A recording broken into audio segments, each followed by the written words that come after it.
Welcome to the Jeep Grand Cherokee HeaterTreater analysis and repair video, and this comes from HeaterTreater. What you're looking at is the center console on a Jeep Grand Cherokee, and we'll start by taking a look at some of the problems that we're seeing with this particular automobile. This one, the owner reports that he has no heat on the passenger and driver's side, and so we'll start by looking at the codes in the system and then move into doing the actual repair. So the first thing I'm going to do is cut the system on so you can see the display of the temperature, and we'll read the fail codes. And that's a fairly simple thing to do. It's kind of a two-hand operation. I'm going to hold down the AC and Re-Circ buttons simultaneously and turn the driver's side temperature knob one click to the right and let you watch what happens. Okay, and that's now flashing the codes. You see that it's showing a 52, 54, 56, and that's very common on this particular model.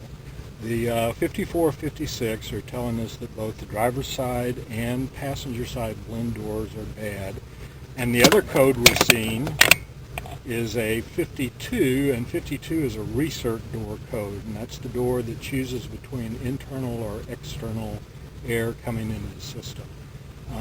So we will take a look at that, and I'll give you a little more information as we get into the system.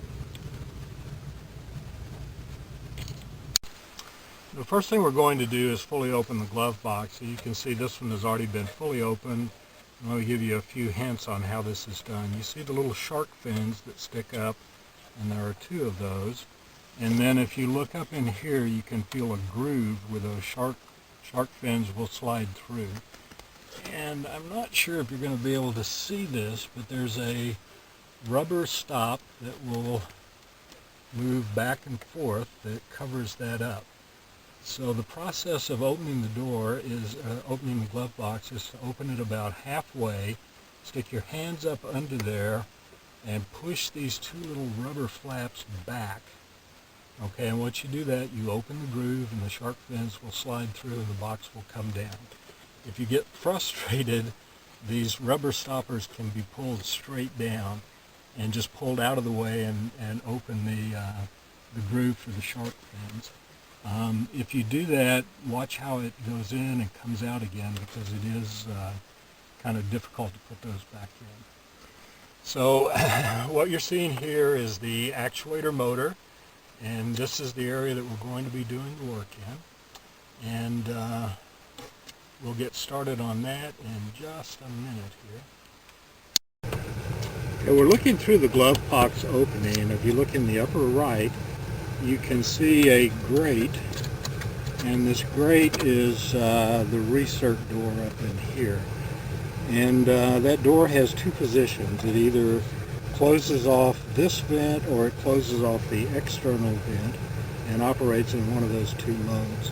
So to check the operation of the system, you can turn the key on and switch between Re-Circ on and Re-Circ off. So when you have Re-Circ off, looking for external air into the system, that door should be pressed against the inside of that grate, and it should move when you switch modes. On this one, we can see that the door is completely broken because the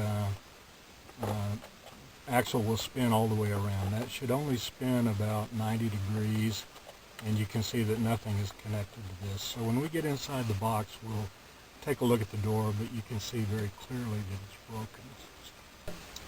The next thing we're going to do is make the cut in the box, and the written instructions will give you a good diagram of how this is done, but just to give you an idea, we'll cut along this ridge and then straight across the top and down along this ridge on the side.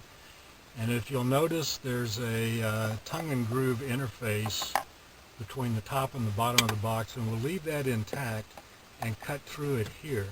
So now when we get ready to reinstall this flap, it will fit into that tongue and groove. You can see a little metal clasp that will hold it in place, and we'll seal it back together.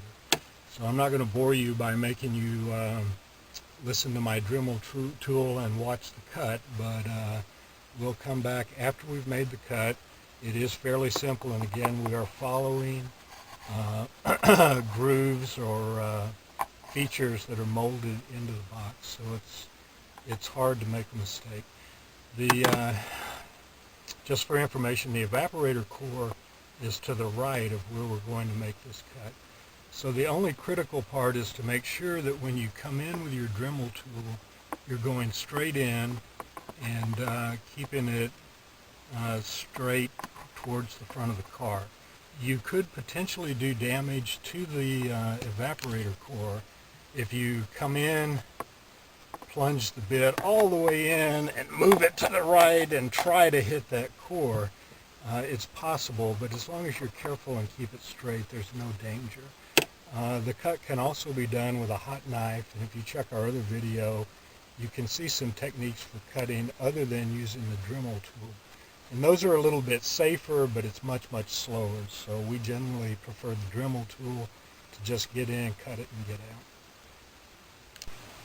Okay, I finished making the cuts, and you can probably see that I'm not very neat, but neatness doesn't count on this, so don't worry about it. We're going to be able to cover all of that with tape when we get to it.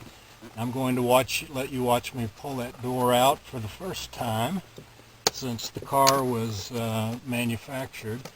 And you notice that I took the little clip off of the bottom here, and I cut all the way through this tongue and groove on the side to allow it to come out fairly easily.